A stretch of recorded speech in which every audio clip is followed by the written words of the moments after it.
Pa-help din po, thanks. O sige, tutulungan kita, mga idol, mga kasama. Si idol humingi ng tulong para dumami ang kanyang kaibigan.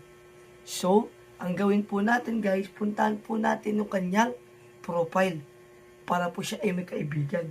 So kung gusto niyo rin po ma-flex tulad po ni Idol, mag-comment kayo na mag-comment sa aking content. So gamitin niyo po ang proper engagement. Proper engagement po, lahat po ng dumadaan pong video sa FYP niyo, tapusin. Pag natapos, pusuan, mag-comment at tupepos mag-repost. Dun sa comment section, lahat na nag-comment kaibiganin, reply na pa-peps back or dyan. Panigurado, sasabog ka agad ang notification nyo. At pumunta na kayo sa live ko. Mag-send kayo ng heart me o attendance. Be my top for gifter. At pag may nakita kayong nakaakyat sa panel ko, pag may nakita kayong plus sign, tapikin nyo kaagad. Para po mabilis na mabilis po kayong makaangat. At maging active sa live ko. Tap-tap ng screen, mag-share at mag-comment. Maging aktibo. Be patient.